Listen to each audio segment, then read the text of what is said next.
এবাৰ তিনি গগৈৰ মেজিক। জুবিন গাৰ্গক লৈ যদি কোনোবাই ৰাজনীতি কৰিছে তেতিয়াহ'লে সেয়া হ'ল কেৱল আৰু কেৱল হিমন্ত বিশ্ব শৰ্মা। জুবিন গাৰ্গে শান্তিৰে শুই থকা মানুহ নহয়, মোৰ নিচিনা মানুহ। অসমত দুপিছেই আছিলোঁ মানুহ আমি এনেকুৱা এজন জুবিন গাৰ্গ, যি সঁচাটোক সঁচা বুলি কৈ দিয়ে, ভাল পায় বেয়া পায় কোনো পাত্তা নিদিয়ে, কাকো কেয়াৰ নকৰে, হিমন্তকো পাত্তা নিদিয়ে, সৰ্বানন্দকো পাত্তা নিদিয়ে, কাকো পাত্তা নিদিয়ে। আৰু দ্বিতীয় মানুহটো হ'ল মই অখিল গগৈ। অৰ্থটো হ'ল তিনি গগৈ। তিনি গগৈ মেজিক নেকি? তিনি গগৈ উমৈহতীয়াভাৱে এইবাৰ আমি চৰকাৰ গঠন কৰিম, সেইটোৱে অৰ্থ নেকি? এইবাৰ তিনি গগৈয়ে গোটেই উজনি অসমখনত যোৱাবাৰ আমাক NDA গোটেই উজনি অসমখনৰ 46টা সমষ্টিৰ ভিতৰত 5টা মাত্ৰ আসন দিছিলে। আমি পাইছিলোঁ যোৱাবাৰ অকল কেৱল পাইছিলোঁ আপোনাৰ নাজিৰা, ডিমৌ বা থাওৰা, তাৰপিছত শিৱসাগৰ, তাৰপিছত মৰিয়নি আৰু তিতাবৰ। কিন্তু এইবাৰ আমি গোটেই উজনি অসমখনত NDAক মাত্ৰ 5ৰ পৰা 13খন আসন দিম আৰু বাকী গোটেইবিলাক আসন এইবাৰ বিৰোধী পক্ষৰ হাতলৈ আহিব। এটা সাংঘাতিক ধৰণৰ মানে প্ৰতিষ্ঠান বিৰোধী নিৰ্বাচন হ'বলৈ গৈ আছে। সাংঘাতিক ধৰণে এইবাৰ HBS কোম্পানী প্ৰাইভেট লিমিটেডক অসমৰ পৰা বিদায় দিবৰ কাৰণে মানুহ সাজু হৈছে। আৰু সেইকাৰণে আমি তিনি গগৈ যেতিয়া লগ হৈছোঁ, প্ৰিয়ংকা গান্ধীয়ে আমাক ক'লে যে আমি তিনি লগ হ'ব লাগে। প্ৰিয়ংকা গান্ধীয়ে ক'লে যে আমি তিনিয়ে ঐক্যবদ্ধভাৱে এইবাৰ একদম সকলোৱে সমানে মৰম পিতৃ মৰম চেনেহৰ মাজেদি চৰকাৰ গঠন কৰিব লাগে। আৰু সেইকাৰণে কালি প্ৰিয়ংকা গান্ধীয়ে মোক কৈছিলে যে এই আমি তিনিটা আঙুলি দেখুওৱা, মই বোলো বৰ ভাল হ'ব।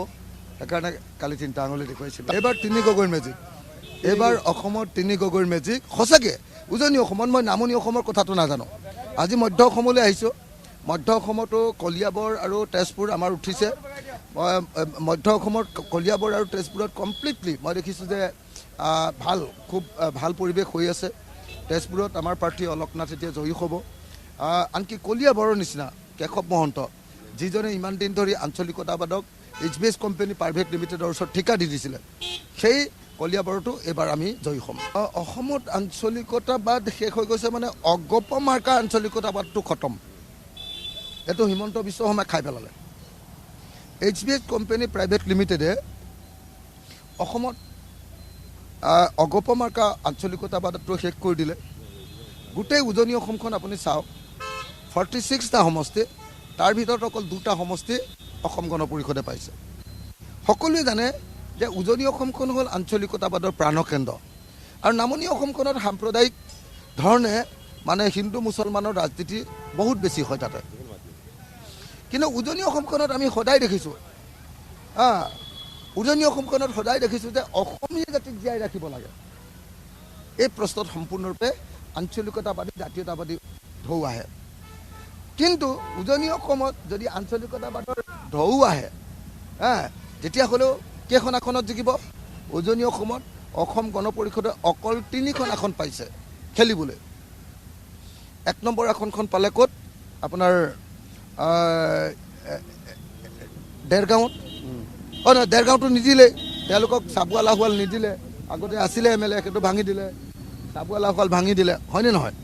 তাৰপাছত আপোনাৰ আমাৰ আমগুৰিত আছিলে, আমগুৰি সমষ্টিটোৱে নাইকিয়া কৰিলে। প্ৰদীপ হাজৰিকাক দিছিলে শিৱসাগৰ, সেইটো কাটি দিলে, আপোনালোকে নিশ্চয় দেখিছে।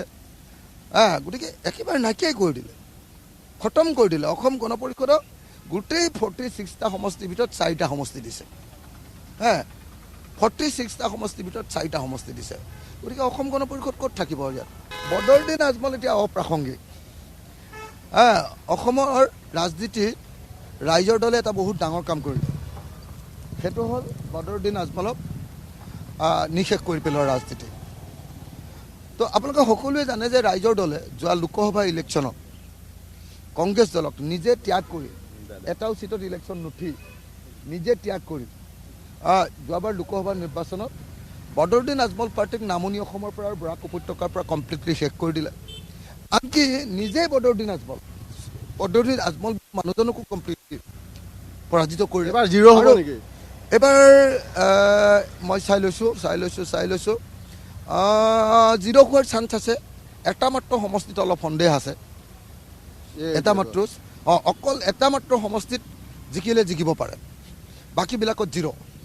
মাত্ৰ বদৰুদ্দিন আজমল নিজে জিকিব পাৰে যদি জিকে তাৰ বাহিৰে গোটেই অসমত মানে AIDF এবাৰ 0 হ'বলৈ গৈ আছে মই সেইকাৰণে আপোনালোকক অনুৰোধ কৰোঁ বিশেষভাৱে আমাৰ হেৰি সমষ্টিটোত কি কয় এইটো কি কয় বিনাকান্দি সমষ্টিৰ ৰাইজক অনুৰোধ কৰোঁ যে বদৰুদ্দিন আজমলক এইবাৰ তেওঁলোকে ভোট দিব নালাগে এইবাৰ আমাৰ বিৰোধী ঐক্যমঞ্চক ভোট দিব লাগে আৰু বদৰুদ্দিন আজমল নামৰ এই সাম্প্ৰদায়িক শক্তিটোক এই অসমৰ কেঞ্চাৰটোক কমপ্লিটলি কাটি দিয়াৰ ব্যৱস্থা কৰিব লাগে HBS কোম্পানী প্ৰাইভেট লিমিটেড মানে হ'ল Himanta Biswa Sarma and company private limited তাৰ চেয়াৰমেন হ'ল অমিত শ্বাহ আৰু তাৰ CEO হ'ল হিমন্ত বিশ্ব শৰ্মা 3জন শ্বেয়াৰ হোল্ডাৰ আছে পীযুষ হাজৰিকা জয়ন্ত মল্ল বৰুৱা আৰু এই ঢেকীয়াজুলিৰ যে কি নাম অশোক সিংঘাল এই 3জন শ্বেয়াৰ হোল্ডাৰ আছে আৰু মেইন মেনেজাৰগৰাকীৰ নাম হ'ল ৰিণিকী ভূঞা শৰ্মা তো সেই কোম্পানীটোত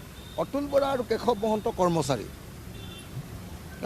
মেইন মেনেজাৰ অৱশ্যে হেৰি আমাৰ কি কয় ৰিণিকী ভূঞা শৰ্মা কিন্তু কৰ্মচাৰী দুজন লৈছে তেওঁলোকে বাহিৰৰ পৰা এজন হ'ল অতুল বৰা আৰু আনজন হ'ল আপোনাৰ কেশৱ মহন্ত আৰু অতুল বৰাই কেৱল HBS কোম্পানী প্ৰাইভেট লিমিটেডত অকল মুনিম কৰিবৰ কাৰণে কাম কৰিবৰ কাৰণে দোকানৰ যে মুনিম থাকে নে নাই কাম কৰিবৰ কাৰণে তেওঁলোকে গোটেই আঞ্চলিকতাবাদী শক্তিটোক গোটেই অসম গণ পৰিষদটোক কমপ্লিটলি বিক্ৰী কৰি দিলে HBS কোম্পানী প্ৰাইভেট লিমিটেডৰ ওচৰত বিক্ৰী কৰি দিলে অতুল বৰা হ'ল সেইজন মানুহ যিজন খলনায়কে অসমত আঞ্চলিকতাবাদক শেষ গজালটো মাৰি থৈ গুচি গ'ল এবাৰ অতুল বৰা নিজে নিজিকে এবাৰ কেশৱ মহন্ত নিজে হাৰিব আপোনালোকে চাই থাকক অসমত এবাৰ কি পৰিৱৰ্তন হ'ব আপোনালোকে নিজেই চাই থাকক চাৰিওফালে অসমত এক ব্যাপক গণজোৱাৰ আহিছে কিন্তু মানে মই ইলেকশ্যনত মানে মই ইমান বেছিকৈ জেলত গ'লোঁ জেল গৈ মানে মোৰ মানুহটো একদম মৰি যোৱাৰ নিচিনা হৈছিলে সেইকাৰণে কেইদিনমান মই জেল নোযোৱাকৈ জিৰণি ল'লোঁ এতিয়া এইবাৰ 2026 চনত আমাৰ যিটো নিৰ্বাচন হ'ব এই নিৰ্বাচনত আমাৰ বিৰোধী ঐক্যমঞ্চৰ চৰকাৰ হ'ব আৰু অসমত থকা 27খন টোলগেট আমি সম্পূৰ্ণৰূপে বন্ধ কৰি দিয়াৰ ব্যৱস্থা ল'ম তো মই দায়িত্ব লৈছোঁ কেইটামান কাম আমি বন্ধ কৰিম নিগেটিভ কাম আমি কেইটামান কৰিম মানে নিগেটিভ মানে চৰকাৰৰ পক্ষৰ পৰা নিগেটিভ এটা হ'ল বৃহৎ নদীবান্ধ নামনি সোৱণশিৰি জলবিদ্যুৎ প্ৰকল্পটো কমপ্লিটলি বন্ধ কৰি দিম নাম্বাৰ 1 নাম্বাৰ 2 অসমত থকা 27খন টোলগেট কমপ্লিটলি বন্ধ কৰি দিম এই দুটা নিগেটিভ কাম মই কৰিম এই দুটা নিগেটিভ কাম চৰকাৰৰ পক্ষৰ পিনৰ পৰা দুটা নিগেটিভ কাম মই কৰিম এটা হ'ল যে অসমত নামনি সোৱণশিৰি জলবিদ্যুৎ প্ৰকল্প কমপ্লিটলি বন্ধ কৰি পেলোৱা হ'ব আৰু অসমত থকা 27খন টোলগেট কমপ্লিটলি বন্ধ কৰি দিয়া হ'ব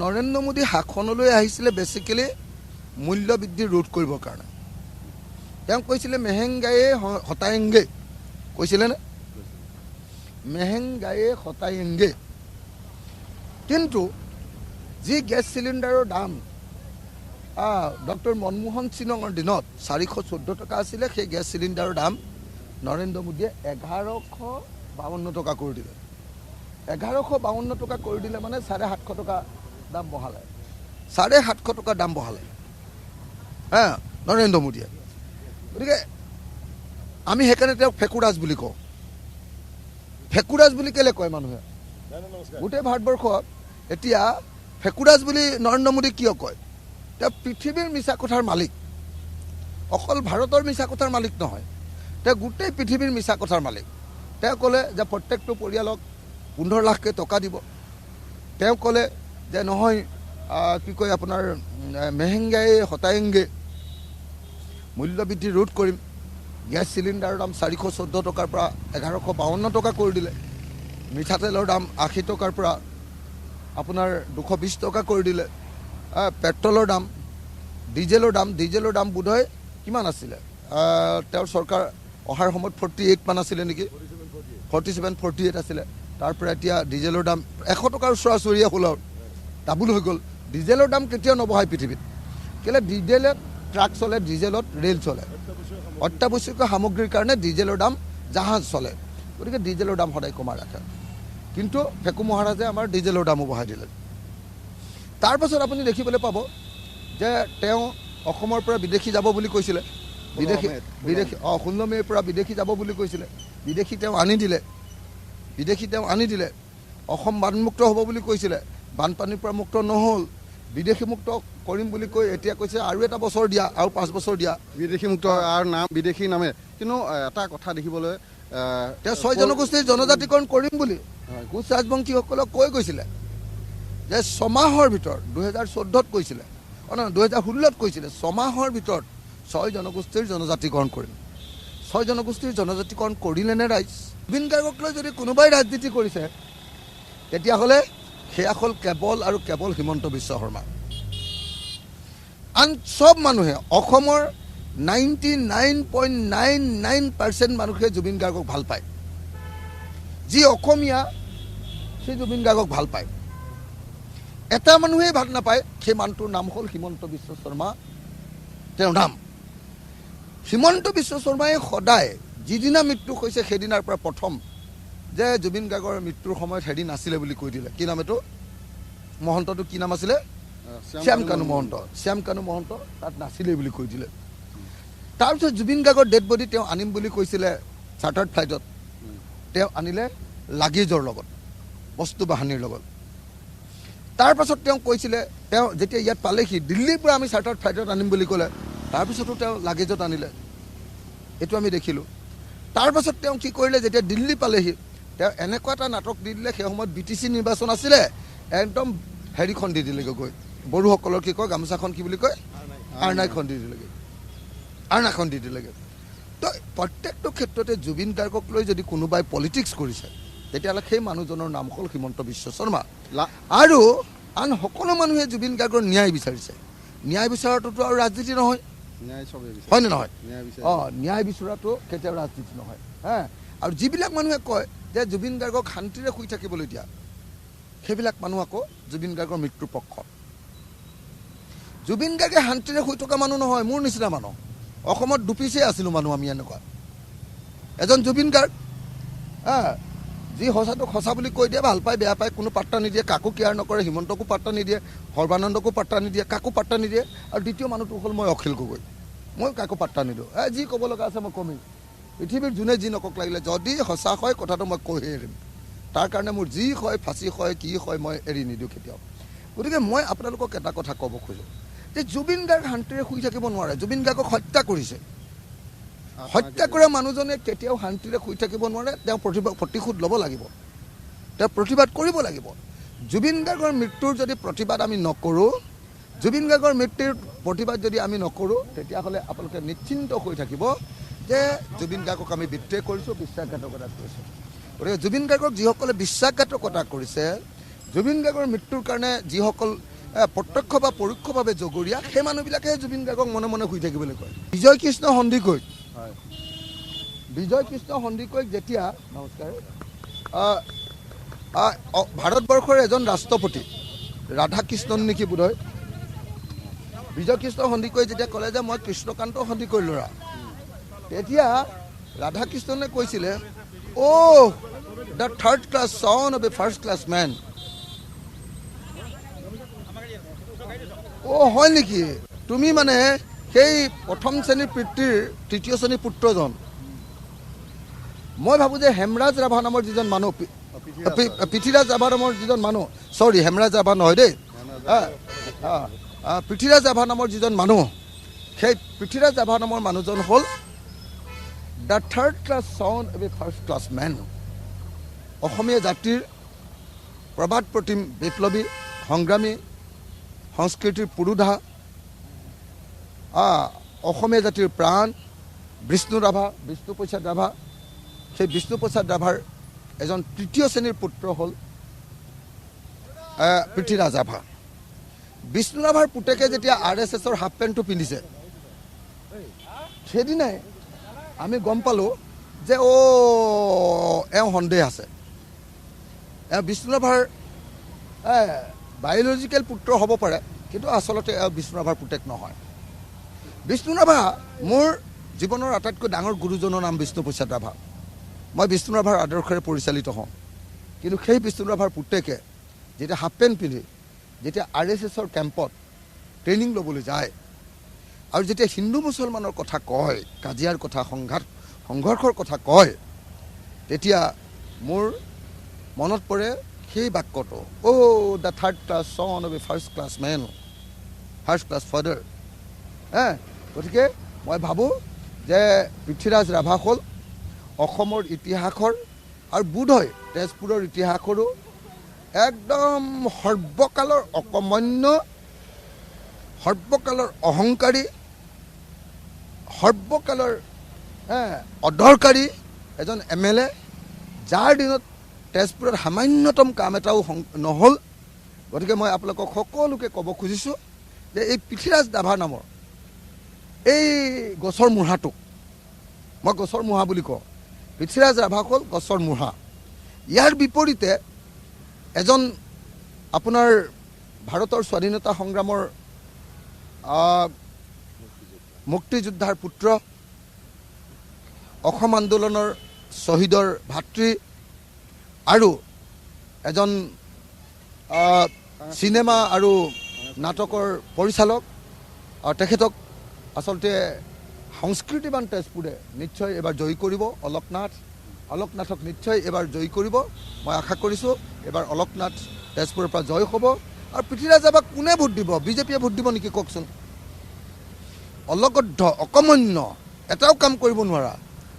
আৰু পৃথ্বীৰাজ ৰাভাৰ কাৰণে সেই অলগদ্ধ মানুহটোৰ কাৰণে গোটেই বিজেপিৰ ফিউচাৰটো তেজপুৰত শেষ হয় নহ'ল। সেই অলগদ্ধজনক MLA পাতিবৰ কাৰণে ইমান দিন বিজেপিয়ে নিজৰ দল গঢ়ি তুলিছিলে নেকি? আপুনি নিজে কওক। আৰু এইবাৰ যদি আকৌ পৃথ্বীৰাজ ৰাভা কেনেবাকৈ জিকে, এইটো আৰু কোনোবা দিন আৰু বিজেপিয়ে এই চিটটো পাব নেকি? গতিকে আমি যিমান দূৰ জানো এইবাৰ পৃথ্বীৰাজ ৰাভাক বিজেপি দলৰ মানুহবিলাকেও, RSSৰ মানুহবিলাকেও আৰু হিন্দুত্ববাদী মানুহবিলাকেও এইবাৰ ভোট নিদিয়ে। এইবাৰ পাল্টা চলো বুলি যে কয়, এইবাৰ পাল্টা লগাবৰ কাৰণে, পৃথ্বীৰাজ ৰাভাক খেদিবৰ কাৰণে সকলো মানুহ সাজু হৈছে।